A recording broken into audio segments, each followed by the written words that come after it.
seaweed. And the other remaining 10% comes from other vegetables. Now, MSG po ay isang substance that occurs naturally in organic substances. It attaches to flavor receptors and elevates the level of taste in a food. So, organic po siya. Okay? So, pag oras dinagdagan mo ang MSG sa pagkain, mas na-enhance na yung flavor. Kaya, sinasabi nila, sumasarap. Now, interestingly enough, kung sasabihin natin na ang MSG ay galing po sa baboy, ang baboy po has less particles of MSG per gram than any other meat. Meaning, halos wala kang makakuhang MSG sa baboy kasi hindi siya makakaproduce nun.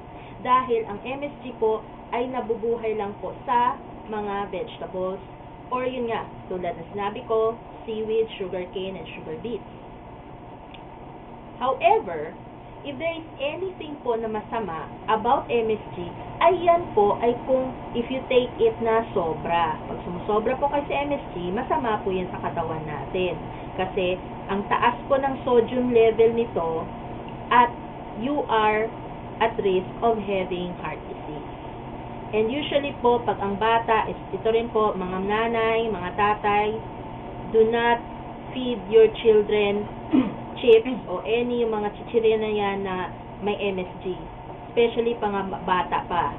Kasi it has been found out in research that MSG can cause serious effects po sa pag-iisip ng bata. Okay? So be very careful. Take it in moderation. Huwag pong mag-addict masyado. Okay? But on the question whether this is haram or halal, there is nothing wrong. You can have MSG in your food, but take it in moderation or even kahit hindi na masyado. So, yun po.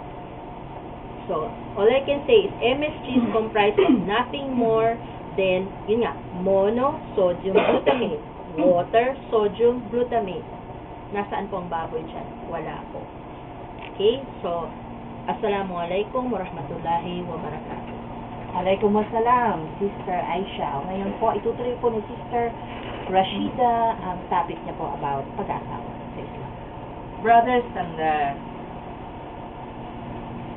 and sisters in Islam, very interesting po ang topic na yon, justice in marriage. Kaya lamang, tinitingnan namin dito ang aming kaharap na orasan. Nalalapit na po ang pagtatapos ng ating programa. Kaya ang justice in marriage or family justice ay ipagpapatuloy po natin yan sa susunod na Huwebes, sa susunod na ating pagtatanghal. Dahil medyo mahaba po ang tungkol sa topic na yan, at yan ay may kinalaman sa marami naming natatanggap na text messages na sila ay may mga problema sa kanilang buhay may asawa. Sa dinami-dami po ng aming natatanggap, parang ang consensus meron lamang mangilan-ngilan na nakatuon ang topic sa pag-aasawa ng kanilang mga mister ng 2 o ng 3. Kaya nagkakaroon sila ng misunderstanding sa kanilang tahanan. Kaya yan po ay pagpapatuloy natin, insyaAllah, next Thursday po. Now, meron po ritong babasahin na mga pagbati po. Yes, Sister Aisha. Yes, may nakatanggap po kaming text message from Sister Paula. Yes, greetings and good evening to you, Sister Paula. Si Sister Paula nga po is one of friends ko ng ating masugid na tagapakinig na si Sister Gina de la Cruz. Okay, one more text message. This is from another listener.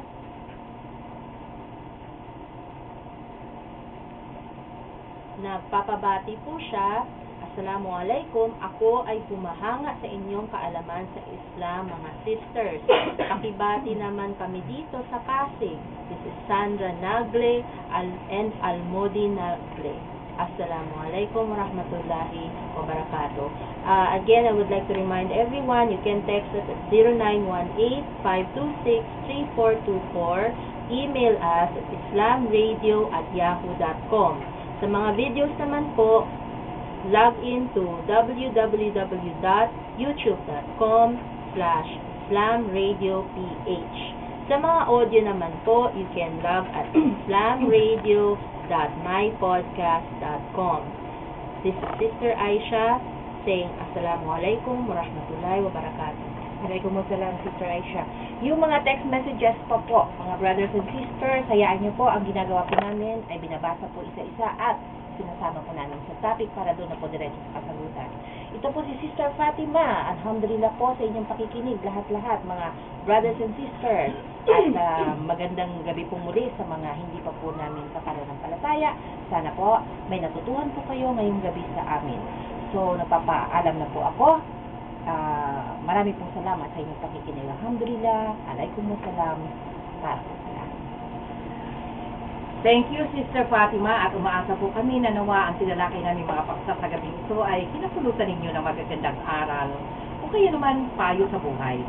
Maraming salamat sa inyong patuloy na pakikinig, mga kaibigan. Our thanks to Brother Saifullah for the video coverage para sa programang ito ng Women in Islam na napapanood po sa YouTube. Kaya po meron kaming mga viewers sa iba't ibang panig ng mundo. Huwag po ninyong kalilimutan ang iba pang Muslim program sa impilang ito ng DWWD Armed Forces Radio. Miyerkules ng gabi po, The Message in Tagalog. At bukas naman po, Friday, mapapakinggan niyo si Brother Yusuf Lapitan sa kanyang programa from 7 to 9 in the evening. Ang Women in Islam ay hatid po sa inyo ng Lihobillah Islamic Media Foundation. Sa ngalan po ng aming mga kasama dito sa programa, sa ating mga kaibigan, sa technical side po, ang ating mga technical assistants na sina PFC Gerson Lavilles at Mr. Louis Silva. Thank you very much, sir. At binabati po namin yung mga taga-Pasig dyan, at sa mga taga-Marikina, taga-Cogyo, Antipolo, at lalo na po sa iba't ibang panig pa rin ng Metro Manila. Maraming salamat po sa inyong pagsubaybay. Sa mga, sabi ko nga, taga-Pasig, kay Ate Elna at Princess Amira. Ito po ay talagang regular na tagapakinig. At bawat po topic namin tinatalakay ay kanya pong pinakikinggan mabuti at nagbibigay po siya ng advice kung okay ba o kung hindi masyadong marinig o kung medyo magulo. Siya po ang nagbibigay sa amin ng evaluation, sabi nga. Maraming pong salamat sa inyo, mga mahal naming kaibigan, at nawa ay sumaatin lagi ang pagpapala ng dakilang Allah subhanahu wa ta'ala. Maraming salamat din sa aming mga tumutulong, lalo na po doon sa mga nagbibigay ng yung mga para sa pambalot po, hijab, para sa ating mga sisters na hindi po sila makaka-afford na bumili ng tela o bumili ng damit. Maraming salamat po kay Sister Basma Garcia. Salam to Brother Hassan Garcia, to Brother Ahmad, to our sister Florian, dyan po sa St. Francis. Maraming salamat po sa nilang mga naitulong sa amin. At sa inyo pong lahat, maraming sa inyong patuloy na pakikinig. To my brothers and sisters in Islam, Alhamdulillah, brothers and sisters, for listening to our program. Magandang gabi po sa inyo. Assalamualaikum warahmatullahi wabarakatuh.